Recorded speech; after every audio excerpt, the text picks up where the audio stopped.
Monsieur Biver, the Big Bang, they found the secret of the universe in Geneva.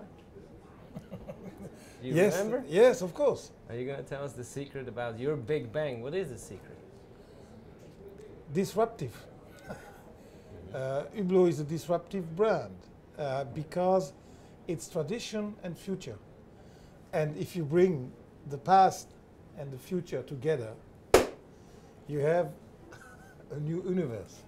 Because either it's the past or it's the future. But if you bring both together, then you create something totally new. And Big Bang, that's why I named the watch Big Bang. It brought a new way to treat the watch industry. You know, watches are a traditional product, and higher end at least. And in the higher end, the people were very much involved in repeating tradition. And the quality or the excellency was, how can I repeat the best? And we said, no, tradition cannot be repeated because tradition exists. It's like classic music, cannot be repeated. Why? Why would you play Mozart now? But we said we have to take it and all the elements that are important, and then we have to look to the future. What does the future give us? The future gives us new materials. The future gives us new tools. The future gives us new concepts. The future even gives us new visions. So, if we bring both together and we unify them in one, how would this watch look like? And it was the Big Bang. And it looked like this one. And it was a new proposition, a new universe. And suddenly the new generation, young people, said, hey, but that's not like my father's watch. And the young people, or new generation, what do they want? They don't want to repeat yesterday, because yesterday is their mother and father. They want their own life, their own concept, their own vision, their own lifestyle, their own music, and their own dresses. So suddenly we wear the watch for the future, for the new generation. And the new generation is the future anyhow. And older people, what do they look at? Do they look at other old people, or they look at young people? They look at young people. So by promoting our watches among the young generation, indirectly we promoted the watch to the old generation. And now we meet people that are 60, 70, 80 years old, and they wear Hublot. And I say, wow, fantastic. Yeah, I'm young, I'm connected to the future. So I think that was the major thing, is to think differently and to say we must be first different, unique, and we must not repeat. And we must ever always remember, no tradition, no future, but that's not enough. No innovation, no future. So we need tradition and innovation. And then we can go to the future. So we were here last year. So what's new? What's the new future this year at Hublot? What's new? New is, of course, the whole World Cup in Brazil, which is a huge event. 36 billion people will watch it. We don't have 36 billion people living on planet, but many people are watching it 2, 3, 5, 7, 10 times. All in all, it will be watched by 36 or 38 billion people, which is huge. So for this World Cup, we made a special watch, and this special watch is not just a shape or a dial or a color, it's a real new movement that shows you the 45 minutes, the additional time, and it shows you if it's the first half or the second half. So it's really a watch that has been thought for football. And we launched it here in Basel, and it will be delivered in the next 2 months. And so Brazil World Cup will be together with this new watch. We will use the World Cup to promote, of course, the new watch. Excellent. Now you're also very strong in charity. It's not just a business enterprise. You engage. There was a Womanity Gala in Yes. Geneva. Can you tell us Yes. why is that important to you? It's important to share. You know, I often say the 21st century will be the century of sharing, or it will not be. today you have to share, because the world is a village and we are all interdependent. And so the sharing is an important attitude. And sharing means a lot. But for Hublot, sharing means in the management we share with our people, we share with women, we give them special treatment. They are paid like men, but they have other obligations. But we also want to share with some charities, and we have chosen a few. One is for the internet pedophilia, where we give quite some money. Another one is water charity water, which is a big foundation to get clean water in Africa, or even to find water. And another one is Humanity, who is watching after the respect and the mistreatment of women, mainly in the Middle East. And so in Geneva, we supported, and we made 2 special watches to raise money for the Humanity charity. In Moscow, 2 weeks ago, no, 10 days ago, we raised $1.4 million for charity water, together with Depeche Mode. Depeche Mode gave a concert, and we sold, after the concert, 4 watches.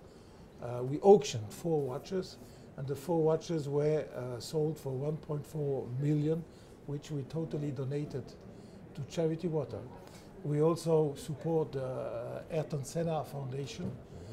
So we try all the time to think a little bit, how can we share? And the best way to share is to say, okay, on that watch, we will donate $1,000, or on that watch we donate totally 100%. So that's our way of doing our part of our humanity responsibility. So we talked about women. Is Hublot a women's brand? Is it a male brand? What kind of woman wears a Hublot? We are a brand for successful people. We are a brand for people who are leaders. We are a brand for people who trust themselves. We are a brand for entrepreneurs, people who create, people who do something. We are a brand for people who are connected to the future. Whether it is a man or a woman, it doesn't matter.